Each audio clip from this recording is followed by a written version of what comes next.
Welcome back, students, to another session of history class.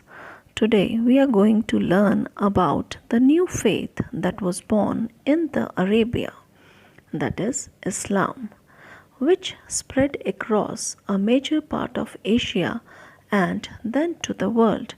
Through this video, we are going to learn about the life of Prophet Muhammad, teachings, and spread of Islam. Children, do you know what does Islam means? It means submission to the will of Allah or God. Followers of Islam are called Muslims.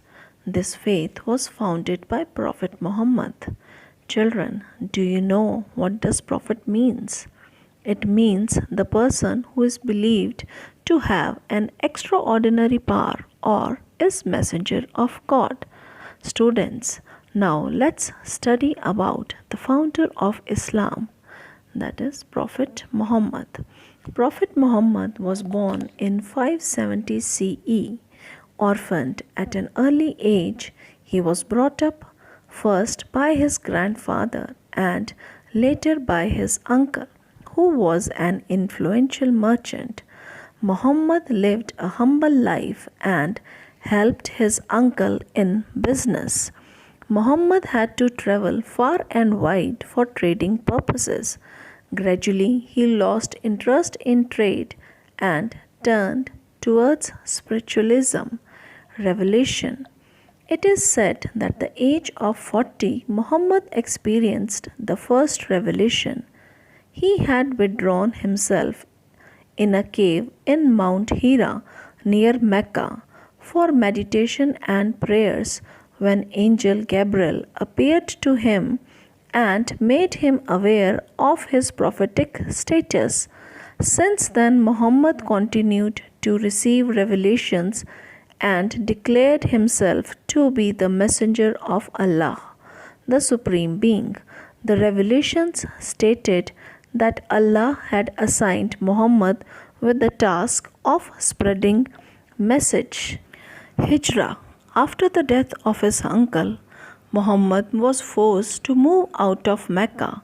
Muhammad and his followers emigrated to Medina in 1622 CE. This journey from Mecca to Medina came to be known as Hijrah in Arabic.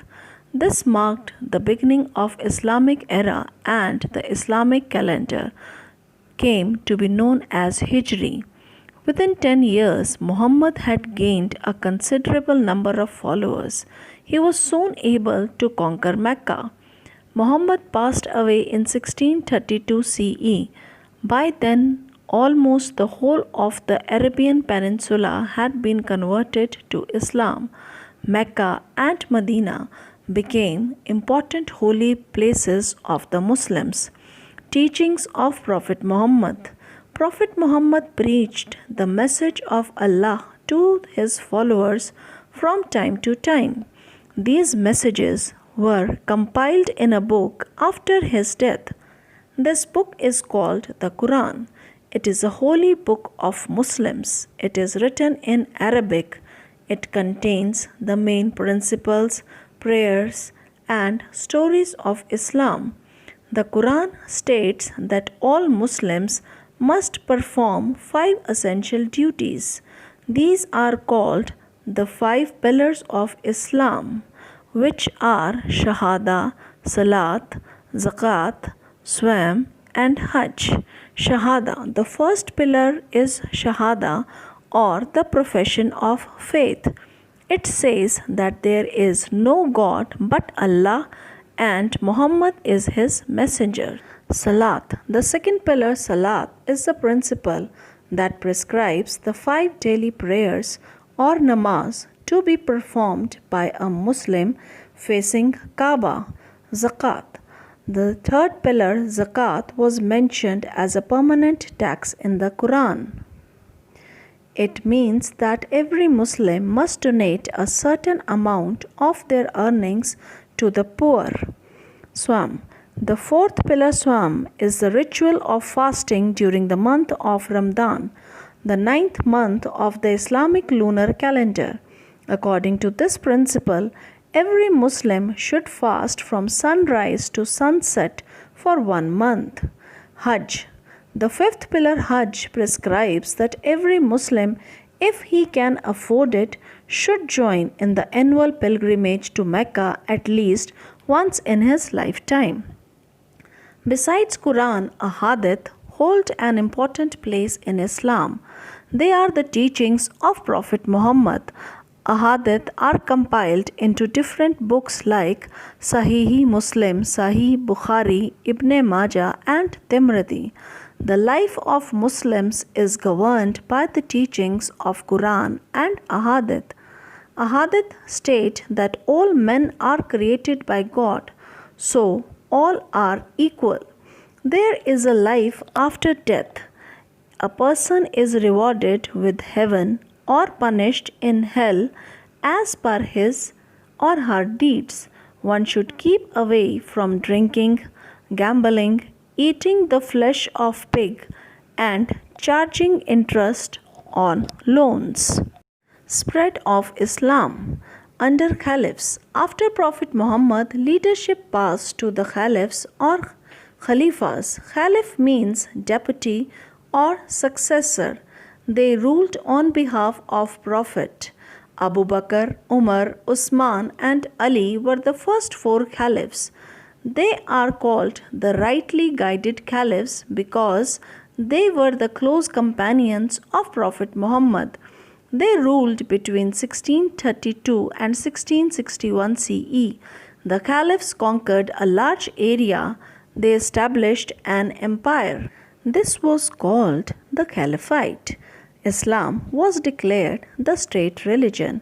The Umayyads. After Ali, the next caliphs were the Umayyads. Their capital was at Damascus. They ruled for about a century. They conquered the regions up to Samarkand in the east. Their western boundary was up to the Mediterranean coast of Africa. These areas were included in the Caliphate. Thus, the influence of Islam spread over a vast area during their rule. Around this time, the Muslims were divided into two groups, the Shias and the Sunnis. This division persists still today. The Abbasids. After the Umayyads, the Abbasid caliphs came into power.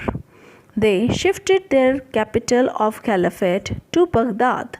Under the Abbasid rule, which continued for 1.5 centuries, Arabia became one of the most powerful, prosperous, and culturally advanced regions of the world. Harun al-Rashid, the fifth caliph of this dynasty, is considered to be the greatest Abbasid ruler who took the Islamic empire to its zenith. The Abbasid rule came to its end in 1258 when the Mongols captured Baghdad. Later, a number of Islamic empires developed in Central Asia, the Ottoman Empire being the most powerful of them. In 1453, the Ottoman Turks conquered Constantinople and renamed it Istanbul, which served as the capital of their empire. Islam had spread to the whole of Arabia, West Asia, Northern Africa, Eastern Europe, and India by that time. Students, in this chapter we have studied about the life of Prophet Muhammad, his teachings, and how Islam spread to the other part of the world. Thank you.